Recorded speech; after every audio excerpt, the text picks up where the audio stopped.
Friends ಎಲ್ರಿಗೂ ನಮಸ್ಕಾರ. Welcome to my channel. ನಾನು ಹೇಮ ಮಾತಾಡ್ತಾ ಇರೋದು. ಫ್ರೆಂಡ್ಸ್ ಎಲ್ಲರೂ ಹೇಗಿದ್ದೀರಾ? ಎಲ್ಲರೂ ಚೆನ್ನಾಗಿದ್ದೀರಾ ಅಂತ ತಿಳ್ಕೊತೀನಿ. ಫ್ರೆಂಡ್ಸ್ ನಾನು ಆಲ್ರೆಡಿ ಕೆಲಸಕ್ಕೆ ರೆಡಿ ನಿನ್ನ ವಾಚ್ ಒಂದು ಹಾಕೊಂಡಿಲ್ಲ. ಎಲ್ರಿಗೂ ನಮಸ್ಕಾರ. ಫ್ರೆಂಡ್ಸ್ ಇದೇ ಯಾರಾದರೂ ಫಸ್ಟು ನನ್ನ ವೀಡಿಯೋ ನೋಡ್ತಾ ಇದ್ದರೆ ಪ್ಲೀಸ್ ಒಂದು ಲೈಕ್ ಕೊಟ್ಟು ಸಬ್ಸ್ಕ್ರೈಬ್ ಮಾಡೋದನ್ನ ಮರಿಬೇಡಿ ಫ್ರೆಂಡ್ಸ್. ನಿಮ್ಮ ಫ್ರೆಂಡ್ಸ್ಗಳಿಗೆ ಶೇರ್ ಮಾಡೋದನ್ನ ಮರಿಬೇಡಿ ಫ್ರೆಂಡ್ಸ್ ನಾನು ಒಂದು ವಿಷಯದ ಬಗ್ಗೆ ಮಾತಾಡೋಕ್ಕೆ ಬಂದಿದ್ದೀನಿ. ಯಾಕೋ ಗೊತ್ತಿಲ್ಲ ಫ್ರೆಂಡ್ಸ್, ನನಗೆ 2-3 ಡೇಸಿಂದನೂ ಅಷ್ಟೇ ಕರೆಕ್ಟಾಗಿ 10:30 11 ಗಂಟೆಗೆ ಫ್ರೆಂಡ್ಸ್ ನೀವು ಬೇಕಾದರೆ ಗೆಸ್ ಮಾಡಿ ಯಾರ್ದಾದ್ರೂ ಹುಷಾರಿಲ್ಲ ಅನ್ನೋ ವಿಷಯ ಬರೋದಾಗಿರ್ಬೋದು, ಅಥವಾ ಏನಾದರೂ ನಾವು ಕೆಟ್ಟ ಸುದ್ದಿ ಕೇಳಬೇಕು ಅಂದರೆ ಒಂದೊಂದು ಸಲ ಸುಮ್ಮನೆ ನಿದ್ದೆ ಬರುತ್ತೆ. ಇದನ್ನೆಲ್ಲ ನಾನು ಅನುಭವಿಸಿದ್ದೀನಿ ಫ್ರೆಂಡ್ಸ್. ನನಗೆ ಒಂದು ಸಲ ನನ್ನ ಮಗನಿಗೆ ಆಕ್ಸಿಡೆಂಟ್ ಆಗಿತ್ತು. ಆ ಟೈಮಲ್ಲಿ ನನಗೆ ಎಷ್ಟೊಂದು ನಿದ್ದೆ ಬರ್ತಾಯಿತ್ತು ಅಂದರೆ ಫ್ರೆಂಡ್ಸ್, ಅವ್ನಿಗೆ ಆದಮೇಲೆ ನನಗೆ 3 ದಿವಸ ನಿದ್ದೆನೇ ಬರಲಿಲ್ಲ ಫ್ರೆಂಡ್ಸ್. ಅಂದರೆ ಜಾಸ್ತಿ ಏನಿದಾಗಲಿಲ್ಲ, ಏನೋ ನಮ್ಮ ಅದೃಷ್ಟ, ಜೀವಕ್ಕೇನೋ ಅಪಾಯ ಆಗಲಿಲ್ಲ. ಯಾಕೆ ಅಂತ ಗೊತ್ತಿಲ್ಲ ಫ್ರೆಂಡ್ಸ್. ಆಲೇ ಒಂದು 3 ಡೇಸಿಂದ ನೋಡ್ತೀನಿ, ಬೆಳಗ್ಗೆ ಬೇಗ 6:30ಗೆ ಎದ್ದೇಳ್ತೀನಿ, ನಾಷ್ಟ ಮಾಡ್ತೀನಿ, ಅಡುಗೆ ಮಾಡ್ತೀನಿ, ಸ್ನಾನ ಮಾಡ್ಕೊತೀನಿ, ಪೂಜೆ ಎಲ್ಲ ಮಾಡ್ತೀನಿ, ನಾಷ್ಟನೂ ತಿಂತೀನಿ, ಬಟ್ಟೆ ವಾಶ್ ಮಾಡೋದು ಇದೆಲ್ಲ ಮಾಡ್ತೀನಿ. ಆಮೇಲೆ ಫ್ರೆಂಡ್ಸ್ ಏನೇ ಮಾಡಿದ್ರು ತಡೆಕೊಂಡು ಹಾಫ್ ಆನ್ ಅವರ್, ಜಾಸ್ತಿ ಟೈಮಿಲ್ಲ. ಅದಕ್ಕೆ ಫ್ರೆಂಡ್ಸ್ ಯಾರಿಗಾದ್ರೂ ನಿಮಗೂ ಏನಾದರೂ ಈ ಥರ ಆದರೆ ನೋಡಿ ಸ್ವಲ್ಪ. ಹಂಗಾಗಿ ಆ ಥರ ಸೂಚನೆಗೆ ಏನಾದ್ರು ಆಮೇಲೆ ಒಂದೊಂದು ಸರಿ ನೋಡಿದ್ದೀರ ಫ್ರೆಂಡ್ಸ್, ಹೊಟ್ಟೆ ಎಷ್ಟೊಂದು ತಿಂದ್ರೂ ಹೊಟ್ಟೆ ತುಂಬಲ್ಲ.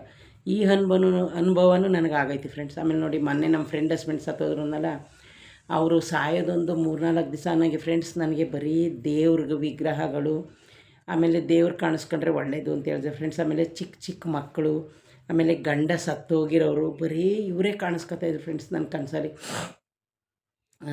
ರಾತ್ರಿನೂ ಏನಂತ ಗೊತ್ತಿಲ್ಲ ಫ್ರೆಂಡ್ಸ್. ನನಗೆ ಇನ್ನೂ ಸ್ವಲ್ಪ ಹುಣಸೆ ಹಣ್ಣು ಬೇಕು ಅಂತ ನನ್ನ ಹತ್ರ ಯಾರೋ ಕೇಳ್ತಾಯಿದ್ರು. ಚಿಕ್ಕ ಹುಡುಗಿ ಅಂತಲೂ ಗೊತ್ತಿಲ್ಲ, ಅವರು ದೊಡ್ಡವರು ಅಂತಲೂ ಗೊತ್ತಿಲ್ಲ ಫ್ರೆಂಡ್ಸ್, ಕೇಳ್ತಾಯಿದ್ರು. ಹಾಲೇ ಒಂದು 3-4 ಡೇಸಿಂದ ಫ್ರೆಂಡ್ಸ್ ಏನೋ ಗೊತ್ತಿಲ್ಲ, ಇದು ಸ್ವಲ್ಪ ತುಂಬ ಜನಕ್ಕೆ ಅನುಭವ ಆಗಿರುತ್ತೆ. ಇನ್ನು ಫ್ರೆಂಡ್ಸ್ ನಮ್ಮದು ಟಿ ವಿನಲ್ಲಿ ಗಿಲಿ ಹಾಕಿದ್ದೀನಿ, ಬರ್ತಾಯಿತ್ತು, ನೋಡ್ತಾಯಿದ್ದೆ, ಅದು ಹಂಗೆ ಬೆಳಕು ಕಾಣಿಸ್ತಾ ಇದೆ. ಇನ್ನು ಫ್ರೆಂಡ್ಸ್ ನಿಮಗೆಲ್ರಿಗೂ ಗೊತ್ತು, ಆಲ್ರೆಡಿ ನಂದು ಸೆಕೆಂಡ್ ಶಿಫ್ಟು. ರಾತ್ರಿ ಬಂದಾಗಲೇ 11:30, ಹಂಗೂ ಹಿಂಗೂ ಮಲ್ಕೊಳ್ಳೋಷ್ಟರಲ್ಲಿ 12 ಗಂಟೆ ಆಯಿತು. ನಾನು ರಾತ್ರಿ ಬಂದು ಏನೂ ತಿಂದಿಲ್ಲ, ಕಡಲೆಕಾಳು ಬೇಯಿಸಿದ್ಲು ನನ್ನ ಮಗಳ ಕೊಟ್ಟಿದ್ಲು, ಅದನ್ನು ತಿಂದಿದೆ. ಬನ್ನಿ ಫ್ರೆಂಡ್ಸ್, ಇವತ್ತು ನಾನೇನೇನು ಮಾಡಿದೆ ಅಂತ ನಿಮ್ಮ ಜೊತೆ ಹಂಚ್ಕೊಳಕ್ಕೆ ಬಂದಿದ್ದೀನಿ. ನನ್ನ ಡೈಲಿ ರೋಟೀನ್ ಆಲ್ರೆಡಿ ನಿಮಗೆ ಗೊತ್ತೇ ಇರುತ್ತೆ. ಇನ್ನು ಫ್ರೆಂಡ್ಸ್ ಇವತ್ತು ನಾನು ದೋಸೆ ಮಾಡಿ, ಕಡಲೆಬೇಳೆಕಾಯಿ ಚಟ್ನಿ ಮಾಡಿ, ಮತ್ತು ತರಕಾರಿದು ಸಾಗು ಮಾಡಿದ್ದೀನಿ ದೋಸೆಗೆ. ಅದು ಮಾಡಿ ಆಮೇಲೆ ಮೊಳಕೆ ಹುಳಿಕಾಳು ಸಾಂಬಾರು ರೈಸ್ ಮಾಡಿಟ್ಟಿದ್ದೀನಿ, ಅದನ್ನು ಇವಾಗ ತೋರಿಸ್ತೀನಿ ಫ್ರೆಂಡ್ಸ್. ನಾನು ಏನು ವಿಷಯದ ಬಗ್ಗೆ ಮಾತಾಡೋಕ್ಕೆ ಬಂದಿದ್ದ ನಿಮಗೆ ತಮ್ಮನಲ್ಲಿ ನೋಡಿದ್ರೆ ಗೊತ್ತದು ಏನು ಫ್ರೆಂಡ್ಸ್ ಈ ಮನುಷ್ಯನ ಜೀವನ. ನಾವು ನೀವು ಇಲ್ಲ ಎಷ್ಟೆಲ್ಲ ಆಸೆ ಹೊತ್ಕೊಂಡು ಹುಟ್ಟಿದ್ದೀವಿ, ಆದರೆ ಇವಾಗ ನೋಡಿದ್ದೀರ ಫ್ರೆಂಡ್ಸ್ ಏನು ಆಗ್ತಾ ಇದೆ ಈ ಪ್ರಪಂಚದಲ್ಲಿ, ಏನು ನಡೀತಾ ಇದೆ ಅಂತಲೇ ಗೊತ್ತಾಗ್ತಾಯಿಲ್ಲ. ಇನ್ನು ಫ್ರೆಂಡ್ಸ್ ನಮ್ಮೂರು ಬಂದು ಹಾಸನದ ಹತ್ರ ಹೊಳೆನರಸೀಪುರ, ನಮ್ಮ ಅಜ್ಜಿ ಊರು ಹಾಸನ. ಅದಕ್ಕೆ ಫ್ರೆಂಡ್ಸ್ ನಾನು ಸ್ವಲ್ಪ ಜನಕ್ಕೆ ಗೊತ್ತಾಗಲ್ವಲ್ಲ ಸಡನ್ನಾಗಿ ನಮ್ಮೂರು ಹೇಳಿದ್ರೆ ಅಂತ ಹಾಸನ ಅಂತೀವಿ. ಹಾಸನೂ ನಮಗೆ ನಮ್ಮ ಅಜ್ಜಿ ಊರೇ. ನಮ್ಮ ಮಗಳು ಇಂಜಿನಿಯರ್, ಓದಿದ್ದೇನೋ ಹಾಸನೇ. ಆದರೆ ಫ್ರೆಂಡ್ಸ್ ನೋಡಿ, ಒಂದು 15 ಡೇಸ್ ಬ್ಯಾಕಿಂದ ನಾನು ನೋಡ್ತಾ ಇದ್ದೀನಿ, ಬರೀ ಹಾರ್ಟ್ ಅಟ್ಯಾಕ್ ಆಗಿಯೇ ಸತ್ತೋಗ್ತಾಯಿದ್ದಾರೆ ಫ್ರೆಂಡ್ಸ್. ಏನಂತ ಗೊತ್ತಾಗ್ತಾಯಿಲ್ಲ ನೋಡಿ. ಒಂದು ಮದುವೆ ಆಗಿ ಒಬ್ಬರೇ 2 ತಿಂಗಳಾಗಿದೆ, ಗಂಡ ಸತ್ತೋಗಿದ್ದಾರೆ. ಆಮೇಲೆ ನೋಡಿದ್ದೀರ ಫ್ರೆಂಡ್ಸ್, ಎಲ್ಲ ಹಂಗಂಗೆ ನಿಂತಿದ್ದ ಜಾಗದಲ್ಲೇ, ಕೂತಿದ್ದ ಜಾಗದಲ್ಲೇ, ಹಾಸ್ಪಿಟ್ಲಿಗೆ ಹೋಗಿಲ್ಲ, ಮನೇಲೇ. ಈ ವಿಷಯ ಕೇಳಿ ಫ್ರೆಂಡ್ಸ್ ನನಗಂತೂ ಸಖತ್ ಬೇಜಾರಾಗೋದು ಫ್ರೆಂಡ್ಸ್. ನೀವು ನೋಡಿ, ಟಿ ವಿನಲ್ಲಿ ನೋಡಿ, ಬೇಕಿದ್ರೆ ಯೂಟ್ಯೂಬಲ್ಲಿ ನೋಡಿ, ಸತ್ತೋಗಿರೋರು ಯಾರಿಗೂ ಏಜ್ ಆಗಿಲ್ಲ ಫ್ರೆಂಡ್ಸ್.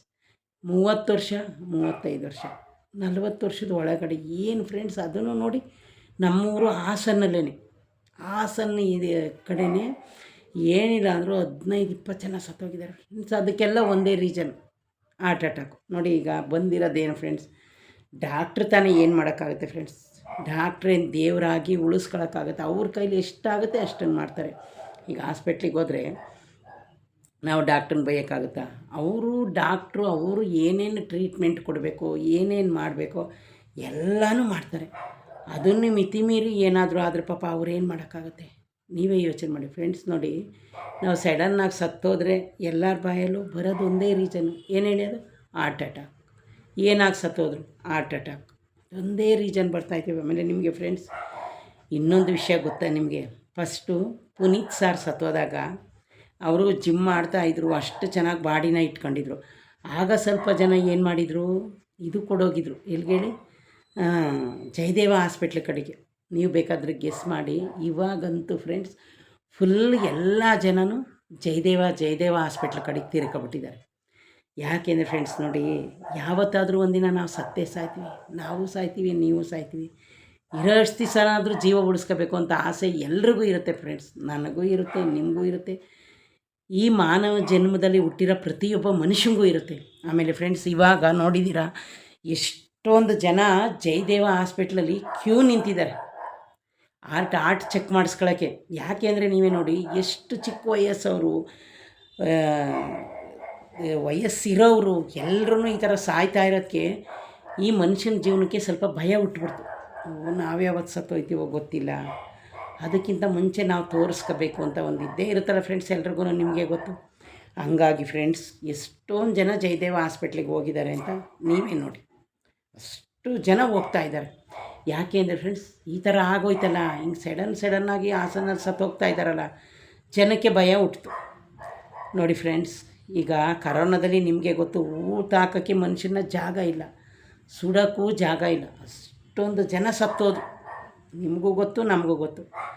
ಈಗ ಇಂಥ ಟೈಮಲ್ಲಿ ಎಲ್ಲರೂ ಅದನ್ನು ನೋಡಲೇಬೇಕಲ್ಲ ಫ್ರೆಂಡ್ಸ್. ಹಂಗಾಗಿ ಫ್ರೆಂಡ್ಸ್, ಏನೋ ಗೊತ್ತಿಲ್ಲ ಪಾಪ, ನಮ್ಮ ಊರ ಕಡೆನೇ ಇಷ್ಟು 15-20 ಜನ ಸತ್ತೋಗಿದ್ದಾರೆ ಫ್ರೆಂಡ್ಸ್. ಎಲ್ಲ ಚಿಕ್ಕ ಚಿಕ್ಕ ಫ್ರೆಂಡ್ಸ್, ಟಿ ವಿನಲ್ಲಿ ಅವ್ರ ಫೋಟೋ ನೋಡಿದ್ರೆ ಕರುಳು ಕಿತ್ತು ಬರುತ್ತೆ. ನಮಗೆ ಈ ಥರ ಆಗುತ್ತೆ ಅಂದರೆ ಫ್ರೆಂಡ್ಸ್, ಇನ್ನು ಅವರ ತಂದೆ ತಾಯಿಗಿರ್ಬೋದು. ಆಮೇಲೆ ಇನ್ನೊಬ್ಬರು ತೋರಿಸಿದ್ರು, ಮದುವೆ ಆಗಿ 2 ಮಂತ್ ಆಗಿದೆ ನೋಡಿ. ಅವಳು ಏನೇನು ಆಸೆ ಕಟ್ಕೊಂಡಿದ್ಲು, ಅವನೇನೇನು ಆಸೆ ಇಟ್ಕೊಂಡಿದ್ನೋ, ಮದುವೆ ಆಗಿ ನಾನು ಯಾವ ಥರ ಬದುಕಬೇಕು ಅಂತ ನೋಡಿ ಫ್ರೆಂಡ್ಸ್. ಈ ಥರ ಆಗಿದೆ ನಿಜವಾಗ್ಲೂ ಫ್ರೆಂಡ್ಸ್. ಅದನ್ನು ಕಣ್ಣಿಂದ ನೋಡೋಕ್ಕೂ ಆಗೋಲ್ಲ, ಮನಸ್ಸಿಂದ ತಡ್ಕೊಳ್ಳೋಕ್ಕೂ ಆಗೋಲ್ಲ. ಅದರಲ್ಲೂ ಫ್ರೆಂಡ್ಸ್, ನಮ್ಮೂರೇ ಆಗಲಿ, ಯಾವ ಊರೇ ಆಗಲಿ ಫ್ರೆಂಡ್ಸ್, ಯಾರೇ ಆಗಲಿ ಸಾಯಲಿ ಅಂತ ಅಂತೀವ, ಆ ಥರ ಆಗಿದೆ ಫ್ರೆಂಡ್ಸ್. ನಿಜವಾಗ್ಲೂ ನೋಡೋಕ್ಕೊಂಥರ ಮನಸ್ಸಿಗೆ ಬೇಜಾರಾಗಿ ಹೋಗುತ್ತೆ. ಆ ಥರ ಆಗಿ ಸತ್ತೋಗಿದ್ದಾರೆ ಫ್ರೆಂಡ್ಸ್. ಒಂದು 15-20 ಜನ ಸತ್ತೋಗಿದ್ದಾರೆ, ಎಲ್ಲ ಬರೀ ಹಾರ್ಟ್ ಅಟ್ಯಾಕು. ಆಮೇಲೆ ಅದಾದಮೇಲೆ ಫ್ರೆಂಡ್ಸ್, ಜನ ಜಯದೇವ ಹಾಸ್ಪಿಟ್ಲಲ್ಲಿ ಜಾಗ ಇಲ್ಲ. ಪುನೀತ್ ಸರ್ ಸತ್ತಾಗಲೂ ಅಷ್ಟೇ, ಜಯದೇವ ಹಾಸ್ಪಿಟ್ಲಲ್ಲಿ ತುಂಬ ಫುಲ್ ಆಗೋಗಿದ್ರು ಜನ ಚೆಕಪ್ ಮಾಡಿಸ್ಕೊಳ್ಳೋಕ್ಕೆ. ಇಷ್ಟು ಚೆನ್ನಾಗಿರೋ ಪುನೀತ್ ಸಾರು ಇಷ್ಟು ಚೆನ್ನಾಗಿ ಜಾಗಿಂಗ್ ಮಾಡ್ತಾಯಿದ್ರು, ಅಷ್ಟು ಚೆನ್ನಾಗಿ ಎಲ್ತ್ ನೋಡ್ಕೋತಾಯಿದ್ರು.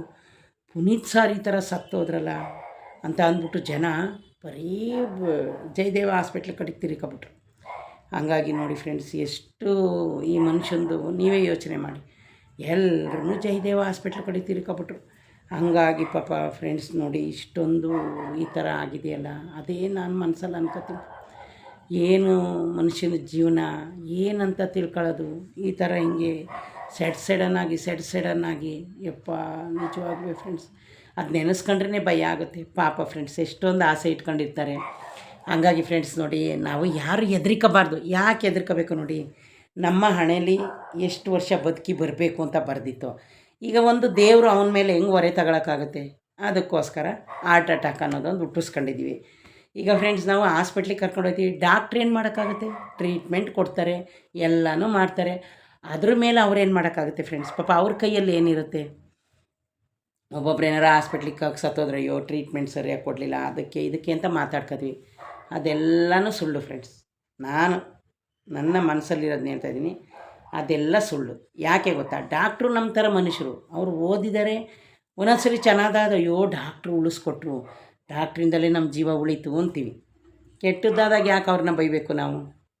ಕೆಟ್ಟದ್ದಾದಾಗ ಒಂಥರ, ಒಳ್ಳೆಯದಾದಾಗ ಒಂಥರನ. ಹಂಗೆ ಯಾರಾದರೂ ಫ್ರೆಂಡ್ಸ್ ತಪ್ಪು ಕಲ್ಪನೆನ ನಾವು ತಿಳ್ಕೊಬೋದು. ಡಾಕ್ಟ್ರ್ ಕೈಲಿ ಏನೂ ಇರಲ್ಲ. ಆದರೆ ಡಾಕ್ಟ್ರು ನಮಗೆ ಕಣ್ಣಿಗೆ ಕಾಣಿಸೋ ದೇವರು. ಯಾಕೆ ಕಣ್ಣಿಗೆ ಕಾಣಿಸೋ ದೇವರು ಅಂದರೆ, ಅದಕ್ಕೊಂದು ರೀಸನ್ ಹೇಳ್ತೀನಿ ನೋಡಿ. ನಮಗೆ ತಲೆನೋವು ಬರಲಿ, ಒಂದು ಆಪ್ರೇಷನ್ ಆಗಲಿ, ಒಂದು ಹುಷಾರು, ಎಲ್ಲಿಗೆ ಹೋಗ್ತೀವಿ ನಾವು? ಡಾಕ್ಟ್ರ್ ಹತ್ರ ಹೋಗ್ತೀವಿ. ಅದಕ್ಕೆ ನಮಗೆ ಏನು ಟ್ರೀಟ್ಮೆಂಟ್ ಕೊಡಬೇಕು ಅಂತ ಡಾಕ್ಟ್ರಿಗೆ ಗೊತ್ತಾ ಹೊರತು ನಿಮ್ಮಂಥ ಸಾಮಾನ್ಯ ಮನುಷ್ಯರಿಗೆ ಗೊತ್ತಾಗುತ್ತಾ? ಯಾರಿಗೂ ಗೊತ್ತಾಗಲ್ಲ. ಅದಕ್ಕೆ ಡಾಕ್ಟ್ರ್ ಹತ್ರ ಹೋಗ್ತೀವಿ. ಅದಕ್ಕೆ ಡಾಕ್ಟ್ರು ಕಣ್ಣಿಗೆ ಕಾಣೋ ದೇವರು, ನಮ್ಮ ಮುಂದೆ ಕಾಣೋ ದೇವರು ಅವರು. ಇವಾಗ ಫ್ರೆಂಡ್ಸ್, ಯಾರಾದರೂ ತರಕಾರಿ ವ್ಯಾಪಾರದ ಹತ್ರ ಹೋಗ್ಬಿಟ್ಟು ನನಗೆ ಗಂಟಾಗೈತೆ ಟ್ರೀಟ್ಮೆಂಟ್ ಕೊಡು ಅಂತ ಕೇಳೋಕ್ಕಾಗುತ್ತಾ? ಹಾಲು ಮಾರೋನ ಹತ್ರ ಹೋಗಿ ನನಗೆ ಹುಷಾರಿಲ್ಲ ಟ್ರೀಟ್ಮೆಂಟ್ ಕೊಡು ಅನ್ನೋಕ್ಕಾಗುತ್ತಾ? ನೀವೇ ಯೋಚನೆ ಮಾಡಿ. ಯಾರಾದರೂ ಒಂದು ಕೆಲಸದಲ್ಲಿರೋ ಹತ್ರ ಹೋಗಿ, ಬಾ ನನಗೆ ಹುಷಾರಿಲ್ಲ, ಅದೆಲ್ಲ ಭ್ರಮೆ ಫ್ರೆಂಡ್ಸ್. ಇದನ್ನು ನಾವು ಡಾಕ್ಟ್ರ್ ಹತ್ರನೇ ಹೋಗ್ಬೇಕು. ಯಾಕೆಂದರೆ ಅವರು ಅದನ್ನೇ ಓದಿರ್ತಾರೆ, ಅದನ್ನೇ ಅವ್ರಿಗೆ ಚೆನ್ನಾಗಿ ಗೊತ್ತಿರುತ್ತೆ. ಈಗ ನೋಡಿ, ನನಗೆ ಅಡುಗೆ ಮಾಡೋದು ಕಲ್ತಿದ್ದೀನಿ ಅಂದರೆ ನಾನು ಅಡುಗೆ ಮಾಡೋದು ಹೇಳ್ಕೊಡ್ಬೋದೇ ಹೊರತು ನಾನು ಹೋಗ್ಬಿಟ್ಟು ಯೋಗ ಕ್ಲಾಸ್ ಹೇಳ್ಕೊಡೋಕ್ಕಾಗತ್ತೆ? ಅದನ್ನು ಓದಿರೋರು, ಅದ್ರ ಬಗ್ಗೆ ತಿಳ್ಕೊಂಡಿರೋರೇ ಹೇಳಬೇಕು. ಹಂಗಾಗಿ ಫ್ರೆಂಡ್ಸ್, ಡಾಕ್ಟ್ರುಗಳು ಯಾಕೆ ಅಂದರೆ ಡಾಕ್ಟ್ರು ಓದಿರ್ತಾರೆ. ನಮಗೆ ಕಣ್ಣಿಗೆ ಕಾಣಿಸೋ ದೇವರು ಅಂದರೆ ಆ ಕ್ಷಣಕ್ಕೆ ನಮ್ಗೆ ಏನಾದರೂ ಎಲ್ಲಿಗೋಗ್ಬೇಕು ಅಂತೀವಿ, ಅಯ್ಯೋ ಫಸ್ಟ್ ಹೋಗಿ ಡಾಕ್ಟ್ರಿಗೆ ತೋರಿಸ್ಬೇಕು ಅಂತೀವಿ. ಅದೊಂದು ಬಿಟ್ಟರೆ ಪಾಪ ಅವ್ರ ಕೈಲಿ ಏನಿರುತ್ತೆ ಫ್ರೆಂಡ್ಸ್. ಹಂಗಾಗಿ ನಮ್ಮೂರಲ್ಲಿ ಇಷ್ಟೊಂದು ಜನ ಸಾವಾಗಿದ್ದಾರೆ ಫ್ರೆಂಡ್ಸ್. ನನಗೆ ನೆನೆಸ್ಕೊಂಡ್ರೂ ಬೇಜಾರಾಗುತ್ತೆ. ಇಷ್ಟೊಂದು ಜನ ಚಿಕ್ಕ ಚಿಕ್ಕ ಏಜವರೇ ಸತ್ತೋದ್ರು. ಅವ್ರನ್ನೆಲ್ಲ ನೋಡಿದ್ರೂ ಬೇಜಾರಾಗುತ್ತೆ ಮನಸ್ಸಿಗೆ. ಹಂಗಾಗಿ ಫ್ರೆಂಡ್ಸ್ ಯಾರು ಗಾಬರಿ ಮಾಡ್ಕೋಬೇಡಿ. ನೋಡಿ, ಒಬ್ಬೊಬ್ಬರು ದಪ್ಪಕ್ಕಿರೋರು ಹಾರ್ಟ್ ಅಟ್ಯಾಕಾಗಿ ಸತ್ತೋಯ್ತಾರೆ ಅಂತಾರೆ. ಈಗ ನೋಡಿ ಇವರೆಲ್ಲ 25 ವರ್ಷ, 30 ವರ್ಷ, 40 ವರ್ಷದೊಳಗಡೆ, 25, 30, 35, 40 ಒಳಗಡೆ ಸತ್ತೋಗೋರು. ಯಾರು ಕಂಡಿದ್ದು ಈ ಥರ ಒಂದೇ ಸಲ ಸತ್ತೋಗ್ತಾರೆ ಅಂತ? ಯಾರು ಹೇಳೋಕ್ಕಾಗಲ್ಲ ಫ್ರೆಂಡ್ಸ್. ಹಂಗಾಗಿ ಸ್ವಲ್ಪ ಜನ ಅವ್ರು ದಪ್ಪಕ್ಕಿದ್ರು ಸತ್ತೋಯ್ತಾರೆ ಅಂತಾರೆ. ಅದೆಲ್ಲ ಭ್ರಮೆ ಫ್ರೆಂಡ್ಸ್. ಆದಷ್ಟು ಎಲ್ಲರೂ ಧೈರ್ಯವಾಗಿರೋಣ. ಯಾಕೆ ಗೊತ್ತಾ, ಹುಟ್ಟಿದ ಮೇಲೆ ಒಂದಿನ ಮನುಷ್ಯ ಸಾಯಲೇಬೇಕು. ಅದಕ್ಕೆ ಯಾಕೆ ಭಯ ಬೀಳಬೇಕು? ಯಾವತ್ತಾದರೂ ಒಂದು ದಿವ್ಸ ಹೋಗಲೇಬೇಕಲ್ಲ ಈ ಜನ್ಮ. ಏನು ಇಲ್ಲೇ ಪರ್ಮೆಂಟಾಗಿ ಬರ್ಸ್ಕೊಂಡಂತೂ ಬಂದಿಲ್ಲ ನಾವು ನೀವು. ಹೋಯ್ತಾ ಇರಬೇಕು ಒಂದು ದಿವ್ಸ ಇಲ್ಲ ಒಂದು ದಿವ್ಸ. ಹಂಗಾಗಿ ಯಾರೂ ಭಯ ಬೀಳಬೇಡಿ ಫ್ರೆಂಡ್ಸ್. ಎಷ್ಟು ಹಾರ್ಟ್ ಅಟ್ಯಾಕ್ ಆಗಿ ಗುಂಡು ಹೊಡೆಸ್ಕೊಂಡು ಸಾಯ್ತಾಯಿದ್ವಿ. ಒಂದು ದಿವ್ಸ ಇಲ್ಲ ಒಂದು ದಿವಸ ಈ ಭೂಮಿನ ಬಿಟ್ಟು ನಾವು ನೀವು ಹೋಗಲೇಬೇಕು. ಸ್ವಲ್ಪ ಜನ ಮುಂಚೆ ಹೋಗ್ಬೋದು, ಸ್ವಲ್ಪ ಜನ ಲೇಟಾಗಿ ಬರ್ಬೋದು. ಅಷ್ಟು ಬಿಟ್ಟರೆ ಇನ್ನೇನೈತಿ ಜೀವನದಲ್ಲಿ. ಹಂಗಾಗಿ ಫ್ರೆಂಡ್ಸ್ ಅದ್ರ ಬಗ್ಗೆ ನನಗೆ ಹೇಳ್ಬೇಕು ಅನ್ನಿಸ್ತು. ನನಗಂತೂ ತುಂಬ ಬೇಜಾರಾಯಿತು. ಎಲ್ಲರೂ ಧೈರ್ಯವಾಗಿರಿ ಫ್ರೆಂಡ್ಸ್. ಈಗ ನೋಡಿ, ಯಾವಾಗಲೋ ಒಂದು ಸಲ ಹಾರ್ಟ್ ಅಟ್ಯಾಕ್ ಆಯಿತು, 3 ಸರಿ ಆದರೂ ಸತ್ತೋಯ್ತಾರಂತೆ ಅಂತಾರೆ. ನೋಡಿ, ಅವ್ರ ಹಣೆಯಲ್ಲಿ ಇಷ್ಟು ಬರ್ಸ್ಕೊಬಂದಿದ್ರು ಸತ್ತೋರು. ನೋಡಿ, ಹೋಗೋ ರೋಡಲ್ಲಿ ಒಂದೊಂದರಲ್ಲಿ 4 ಜನ ಒಟ್ಟಿಗೆ ಸತ್ತೋಗಿದ್ದಾರೆ. ಅದು ನಾವು ಏನು ಮಾಡೋಕ್ಕಾಗುತ್ತೆ ಫ್ರೆಂಡ್ಸ್? ಅದಕ್ಕೆಲ್ಲ ನಾವು ದೇವ್ರನ್ನ ಹೊಣೆ ಮಾಡೋಕ್ಕಾಗುತ್ತಾ? ಜನ ಹೊಣೆ ಮಾಡೋಕ್ಕಾಗುತ್ತಾ? ಅಯ್ಯೋ ಇವ್ರು ಸಂಪಾದನೆ ಮಾಡಿದರು, ಚೆನ್ನಾಗಿ ಬದುಕೋ ಟೈಮಲ್ಲಿ ಸತ್ತೋದ್ರು ಅಂತೀವಿ. ನಾನೇ ಮೊನ್ನೆ ನಮ್ಮ ಫ್ರೆಂಡ್ ಗಂಡ ಸತ್ತೋದಾಗ ಇವು ಮಕ್ಕಳನ್ನ ಮದುವೆ ಮಾಡಿದ್ರು, ಮೊಮ್ಮಗೂ ನೋಡಿದ್ರು, ಇನ್ನೇನು ಚೆನ್ನಾಗಿ ಊಟ ಮಾಡೋ ಟೈಮಲ್ಲಿ ಸತ್ತೋದ್ರಲ್ಲ ಅಂತ ನಾನು ಯೋಚನೆ ಮಾಡಿದೆ. ಅದು ಮನುಷ್ಯನ ಜೀವನ. ಹಂಗಾಗಿ ಫ್ರೆಂಡ್ಸ್ ಯಾರೇ ಆಗಲಿ ಫ್ರೆಂಡ್ಸ್, ಯಾವುದಕ್ಕೂ ಹೆದರಬೇಡಿ, ಯಾವುದಕ್ಕೂ ಭಯ ಬೀಳಬೇಡಿ. ಈಗ ನೋಡಿ, ಒಂದು ಹಾರ್ಟ್ ಅಟ್ಯಾಕಿಗೆ ಬಂದ್ರೂ ನಾವು ಇದರಲ್ಲೇ ಸಾಯಬೇಕು ಅಂತ ಬರ್ತಿದ್ರೆ ಏನು ಮಾಡೋಕ್ಕಾಗುತ್ತೆ? ಹಾರ್ಟ್ ಅಟ್ಯಾಕ್ ಆಗೇ ಸಾಯ್ಬೇಕಾ? ನೋಡಿ, ಈಗ ಸಡನ್ನಾಗಿ ಒಂದು ಜ್ವರ ಬಂತು, ಒಂದು ಚಳಿ ಬಂತು, ಆಗಲೇ ನಾವು ಸತ್ತೋಗ್ಬೋದಲ್ಲ. ಅದಕ್ಕೆ ಯಾಕೆ ನಾವು ಭಯ ಬೀಳಬೇಕು? ಅದಕ್ಕೆ ಯಾಕೆ ಇಲ್ಲದ್ದು ಮಾತಾಡಬೇಕು? ಹಂಗಾಗಿ ಫ್ರೆಂಡ್ಸ್, ನನ್ನ ಕಡೆಯಿಂದ ಎಲ್ರಿಗೂ ಒಂದು ಏನು ಹೇಳ್ತೀನಿ ಅಂದರೆ ಫ್ರೆಂಡ್ಸ್, ನಾವು ಪಡ್ಕೊಂಡು ಬಂದಿದ್ದೀವಿ ಈ ಜನ್ಮನ.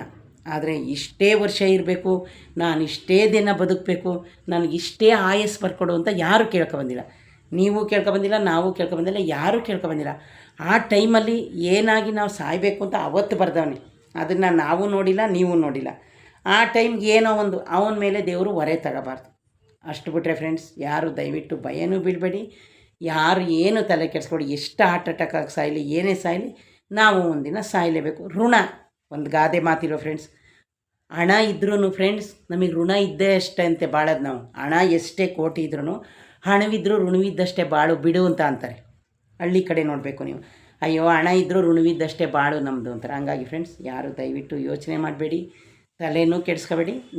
ನಮ್ಮ ಮನಸ್ಸಲ್ಲಿ ಇರೋದೊಂದೇ, ಹುಟ್ಟಿದ್ದೀವಿ, ಇರೋ ಅಷ್ಟು ದಿವಸ ಒಂದು ಒಳ್ಳೆ ಕೆಲಸ ಮಾಡಬೇಕು, ಒಂದು ದಿನ ಸಾಯ್ತೀವಿ, ಇಷ್ಟೇ ಮನಸ್ಸಲ್ಲಿ ಇಟ್ಕೋಬೇಕು. ಹಂಗಾಗಿ ಫ್ರೆಂಡ್ಸ್, ಇದೇ ಯಾರಾದರೂ ಫಸ್ಟು ನನ್ನ ವೀಡಿಯೋನ ನೋಡ್ತಾಯಿದ್ರೆ ಪ್ಲೀಸ್ ಒಂದು ಲೈಕ್ ಕೊಟ್ಟು ಸಬ್ಸ್ಕ್ರೈಬ್ ಮಾಡೋದನ್ನ ಮರಿಬೇಡಿ ಫ್ರೆಂಡ್ಸ್. ಓಕೆ ಫ್ರೆಂಡ್ಸ್, ಬಾಯ್. ನೆಕ್ಸ್ಟ್ ವೀಡಿಯೋದಲ್ಲಿ ಸಿಗ್ತೀನಿ.